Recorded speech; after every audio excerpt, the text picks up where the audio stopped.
அனைவருக்கும் வணக்கம். இன்று நான் எடுத்துக்கொண்ட தலைப்பானது வேர்கள் புத்தகத்திலிருந்து 3ஆம் பாகம். ஹைரம் எட்சன் முன்பு அட்வென்டிஸ்ட் இயக்கத்திலும் பின்பு செவன்த் டே அட்வென்டிஸ்ட் இயக்கத்திலும் அதிகமாக பாடுபட்டு ஊழியம் செய்து தங்களுக்குரிய எல்லாவற்றையும் தியாகம் செய்தவர்களில் ஒருவர் ஹைரம் எட்சன் என்பவர். இவர் ஒரு விவசாயியாகிய இருந்த போதிலும் கிறிஸ்து இயேசு சீக்கிரம் வரப்போகிறார் என்ற சத்தியத்தை வல்லமையாக பிரசங்கித்து 1844ஆம் ஆண்டு அக்டோபர் மாதம் 22ஆம் நாள் ஒரு கூட்டம் விசுவாசிகளோடு தன்னுடைய வீட்டு தோட்ட கட்டிடத்தில் காத்திருந்தனர். அன்று இயேசுவானவர் 2ஆம் முறை வராதபடியினால் இவரும் இவரோடு இருந்தவர்களும் கண்ணீர் விட்டு ரா முழுவதும் அழுது கொண்டிருந்தனர்.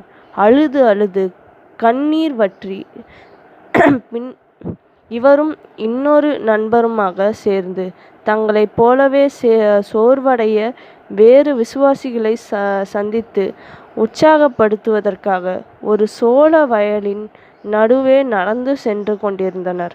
அப்பொழுது இவருடைய மனம் மிகவும் சோர்ந்து போய்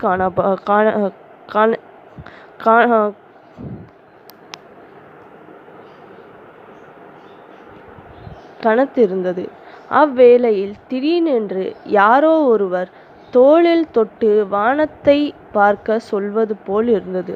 அவர் தலையை உயர்த்தி பார்த்தபோது பரலோகம் திறந்தது போலவும் பரலோக ஆசாரிப்பு கூடாரத்தில் இயேசுவானவர் பிரதான ஆசாரியரின் ரூபத்தில் பரிசுத்த ஸ்தலத்திலிருந்து மகா பரிசுத்த ஸ்தலத்தில் ஊழியம் செய்ய செல்வதும் தரிசனமாக காணப்பட்டது.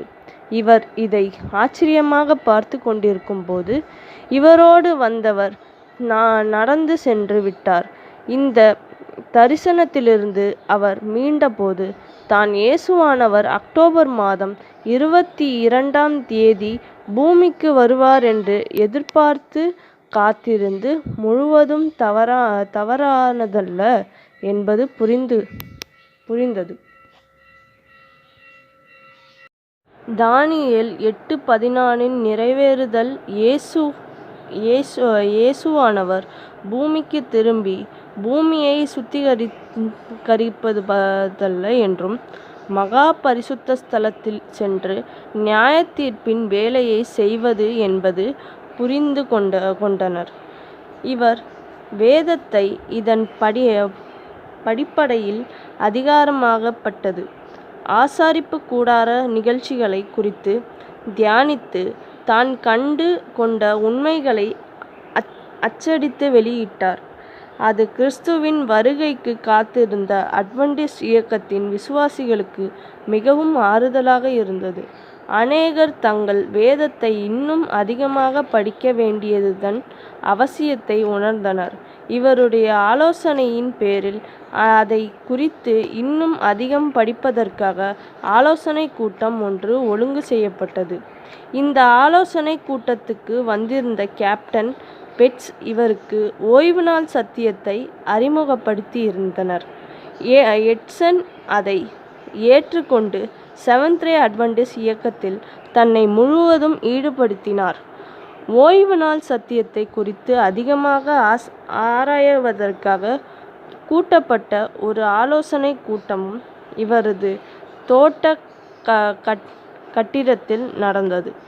மேலும் செவன்த் டே அட்வென்டிஸ்ட் குழுவினர் தங்கள் விவசாய நற்செய்தியை அச்சடித்து உலகமெங்கும் பரப்புவதற்காக ஒரு அச்சகம் வேண்டுமென்று தீர்மானித்தபோது எட்சன் தன் வீட்டையும் தோட்டத்தையும் விற்று அந்த பணத்தை கொண்டு சபையை தலைவர்களிடம் கொடுத்தார்.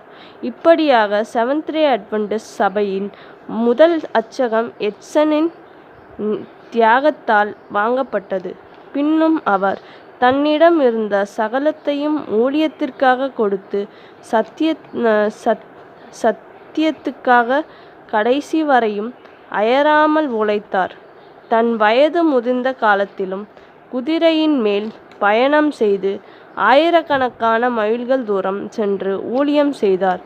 கனடா நாட்டுக்கு செவன்த் டே அட்வென்டிஸ்ட் சத்தியத்தை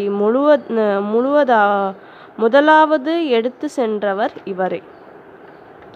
இவரை குறித்து ஒரு சரித்திர ஆசிரியர், எட்சன் ஊழியத்துக்காக செய்த தியாகங்களால் தன் கடைசி காலத்தை ஏழ்மையிலும் நோயிலும் கழித்தார் என்று கூறுகிறார்.